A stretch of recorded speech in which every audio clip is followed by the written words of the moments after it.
Working your sales pipeline in KettleiQ. In this short training, I'll show you how opportunities move through stages, how to add and advance a deal, and how keeping it current gives your manager an accurate forecast. Let's take a look. You'll find this under CRM Pipeline from your dashboard.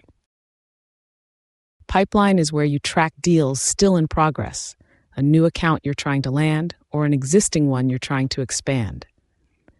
I show opportunities as cards, grouped into columns by stage, so you can see everything at a glance. To add a new one, click New Opportunity, pick the account, give it a name, and enter the expected value and close date.